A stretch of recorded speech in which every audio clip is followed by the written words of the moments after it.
On everyone. So one of the big stories this offseason and even into training camp was Anthony Davis getting his shot back. That his three-point shot and basically his shot 15 feet out is looking like the bubble. Anthony Davis is looking like bubble AD all over again. And that is huge for the Lakers if that's the case. And we had our first preseason game against the Golden State Warriors. And in 13 minutes of play by Anthony Davis, he looked like bubble AD. He was ridiculously dominant, 6 of 11 from the field, 2 of 3 from 3, 15 points, 5 rebounds. This is the guy that we need. That guy that just, I'm going to score any way that I want, and there's nothing you could do about it. Because since the bubble, Anthony Davis has basically been non-existent shooting the basketball, right? His 15 in has been money, still butter. Even that little fadeaway that he likes to take. But 15 feet out, he's been rough. Shooting like 19% from 3 and all that. Like, it's not going to cut it, right? But in the same breath, I don't want, my fear and concern is that Anthony Davis, his three-point shot falls, and he falls in love with it, right? We've seen guys like Karl Anthony Towns and guys that are capable, like Joel Embiid. He wants to spend more time playing out on the perimeter and spots when he's so dominant down low, but all he wants to do is just shoot mid-ranges and three-point shots at times. And I don't want to see that happen with AD. And AD's even talked about this and addressed it and said, I don't want to get comfortable and fall in love with it. I still want to be aggressive. I still want to be attacking, still want to play my game. Anthony Davis is coming off of the best shooting season of his career, right? As far as efficiency-wise goes. And that's because all of his shots were basically at the rim. Playing center, basically shooting 10 in, and he's just automatic. There's just no stopping the guy. But I love that if the three-point shot comes around, that what that does, it just opens up so much, right? It opens up so much for Anthony Davis, especially if he's going to spend some time at the 4. Because that's the concern. Right? Anthony Davis, he doesn't really want to play a ton of center. He doesn't mind playing some center, but he doesn't want to solely be playing center all game, every game for, 30, 35 minutes a game. Right? So let's say he spends 15 minutes at the center position and then another, 15 minutes at the power forward position. The only way that's going to work is if he's knocking down his outside shots, because he's going to have to stretch the floor in order to really be effective at that 4 spot, right? And again, I don't need him to necessarily be elite. He doesn't have to shoot, 75% or 66% from three-point range, but I need him, if he's going to take 4 attempts per game, I need him to at least give me, 1.5 to hopefully 2, right? Somewhere in that ballpark. That would be beautiful. But realistically, over the course, can he just be around league average? 35 to 36%, which for a big man, a guy that's a center, power forward, that's a legit, 6'11" or whatever, that is great, right? That is great. And his ability to stretch the floor just draws defense, makes it harder to pack the paint. It makes us that much more of a threat. But I still want to see Anthony Davis be Anthony Davis and dominating at and around the basket and that 15 feet in. Because, again, he's coming off of his best shooting percentage, true shooting percentage this past season because all of his shot attempts were at that area. He just stopped shooting threes because he couldn't shoot threes. But, you look at the bubble year, and Anthony Davis, dude, that guy couldn't miss. Especially in the bubble, he was hitting, fadeaway threes. He was hitting game-winner, buzzer-beating threes. The guy was doing everything.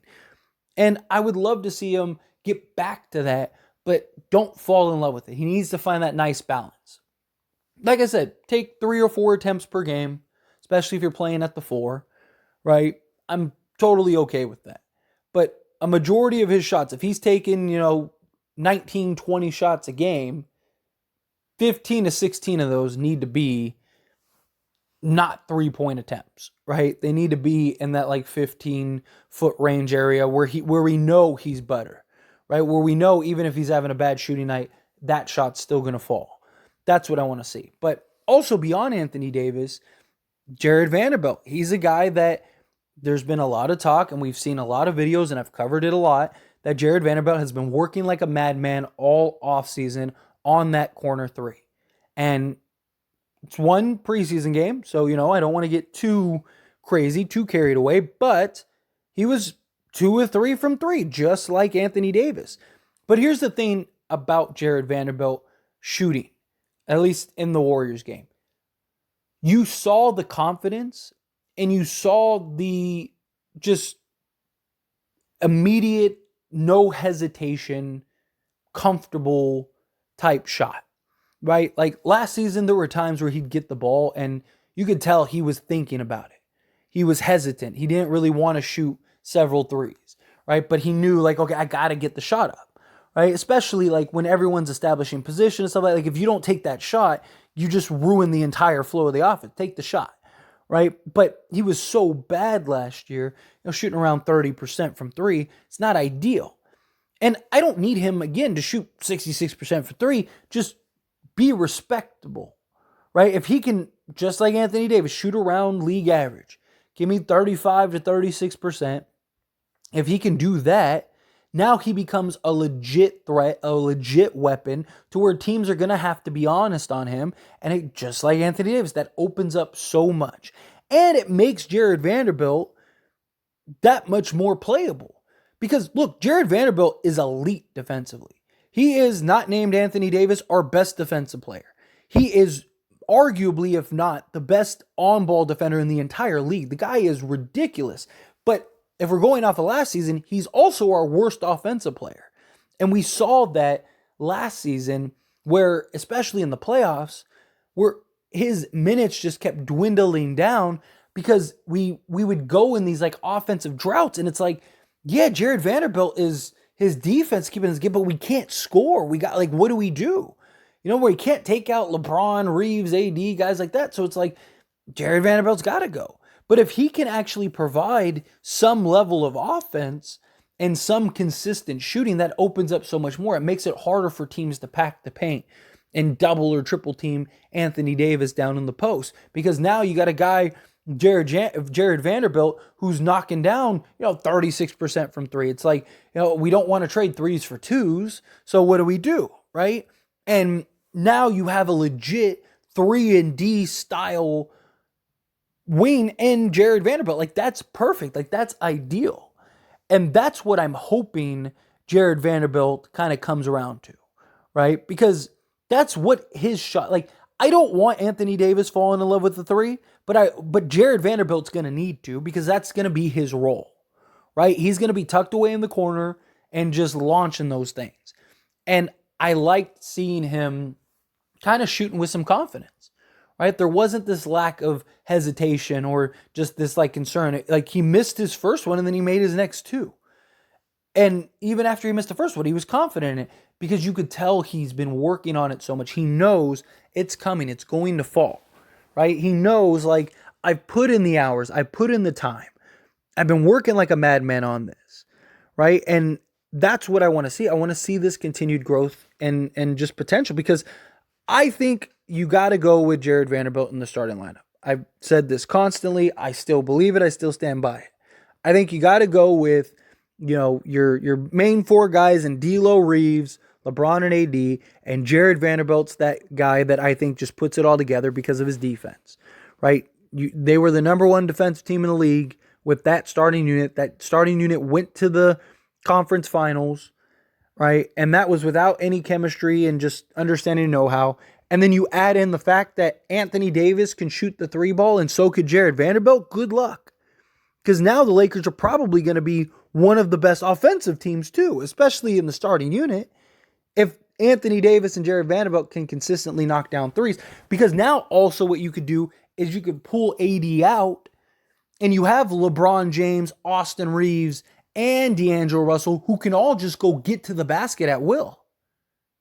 And so now if you could pull AD out and he can consistently and reliably knock down 3-point shots, well, now you can move AD out at times to the 3-point line. Jared Vanderbilt's tucked away in the corner and you just drew out the entire defense. How are you going to stop LeBron one-on-one? D'Angelo Russell, we just saw in his fluidity and his ability to just get to the basket whenever he wants, when he already has been able to, that should just continue and be better. And then same thing with, Austin Reeves, his ability to just get to the basket. I mean, how do you stop them?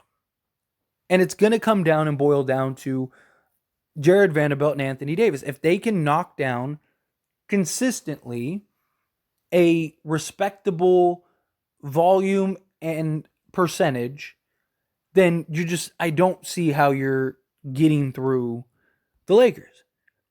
Because that means Anthony Davis, bubble, AD is back. And now you got Jared Vanderbilt, who's probably the best 3-and-D player in the league at that point. Because, yes, maybe he doesn't shoot the best three-point percentage, but he is literally one of, if not the best on-ball defense players in the league. And if he provides you any type of offense, good luck.